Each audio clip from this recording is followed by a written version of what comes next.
अस्सलामुअलैकुम फ्रेंड्स, आज की ताज़ा खबर के साथ सऊदी न्यूज़ टीवी चैनल में आप सबको खुश आमदीद कहती हूँ। उम्मीद करती हूँ आप सब बिल्कुल ठीक होंगे। आज की वीडियो में बहुत ही इंपॉर्टेंट टॉपिक आप लोगों के साथ शेयर करने वाली हूँ।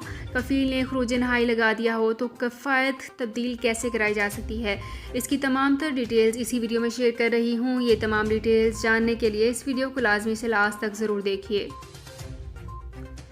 तो फ्रेंड्स, करते हैं अपनी आज की वीडियो को स्टार्ट। सबसे पहले मैं आपको बताती चलूँ कि सऊदी अरब में इमिग्रेशन कवानीन वाज़ेह हैं। गैर मुल्कियों की रहायशी कार्ड, अकामा और एग्जिटरी एंट्री खरूज ओहदा या फ़ाइनल एग्ज़िट, जिसे अरबी में खरूज नहाई कहा जाता है, का ज़िम्मेदार इदारा खुद होता है। सऊदी वज़ारत दाखिला की जानिब से गैर मुल्की मुलाजमीन के अकामा कवानीन में कई तब्दीलियाँ की गई हैं, जिनसे आगाही गैर मुल्कियों के लिए बहुत ज़रूरी है।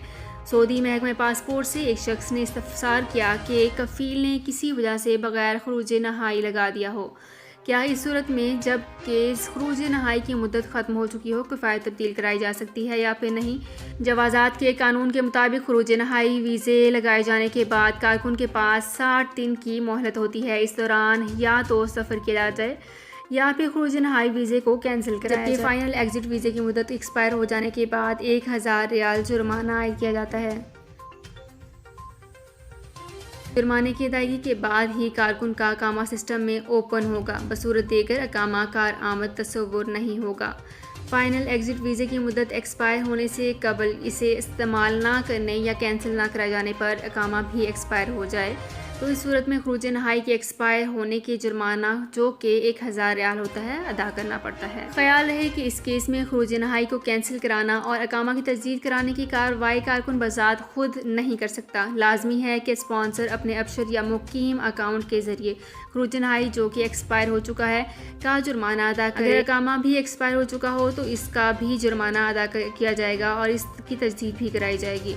वाज़े रहे कि कानून के मुताबिक कफ़ील इस अम्र का पाबंद नहीं कि वो खरूज नहाई के लिए कारकुन की रजामंदी हासिल करे या स्पॉन्सर के हक़ के लिए इस पर बात करे, इसे फ़ाइनल एग्ज़िट लगाकर वापसी का टिकट फ्राहम करे। ताहम बाहिमी मुआहदे या इत्तफ़ाक़ की सूरत में ये मुमकिन है कि खरूज नहाई बाहिमी रजामंदी से लगाया जाए। तो फ्रेंड्स, ये थी मेरी आज की वीडियो। होप आपको ये वीडियो पसंद आई होगी। अगर आपको ये वीडियो पसंद आई है तो हमारे चैनल को सब्सक्राइब, लाइक एंड शेयर कर लीजिए। तो फ्रेंड्स, मिलते हैं एक नई वीडियो में एक बिल्कुल नई अपडेट के साथ। अपना बहुत ख्याल रखिएगा। अल्लाह हाफिज़। सऊदी अरब में मकीम गैर मुल्कियों के लिए बहुत बड़ी खुशखबरी आ गई है। अब कोई भी शख्स जो अपने मुल्क जाना चाहता है और उसका इकामा एक्सपायर हो या इकामा वैलिड हो, शिरका बंद हो, मुसस्सा बंद हो या कफील छुट्टी ना लगा रहा हो या कोई भी मसला हो, तो आप हमारे साथ रब्ता करें। हम इंशाल्लाह आपको 3 दिन के अंदर अंदर एम्बेसी के जरिए आपका खरूज लगाकर आपको आपके मुल्क वापस भेज देंगे। कोई भी इंडियन, पाकिस्तानी, नेपालियन, बांग्लादेशी, श्रीलंकन या किसी भी मुल्क का हो, आसानी से बगैर किसी परेशानी के अपने मुल्क वापस जा सकता है। जी हाँ, स्क्रीन पर आपके सामने जो नंबर शो हो रहा है, इस पर आप कांटेक्ट करें। इंशाल्लाह 3 दिन के अंदर अंदर आपको आपके मुल्क वापस भेज दिया जाएगा। मतलूब केस वाले रब्ता ना करें। शुक्रिया।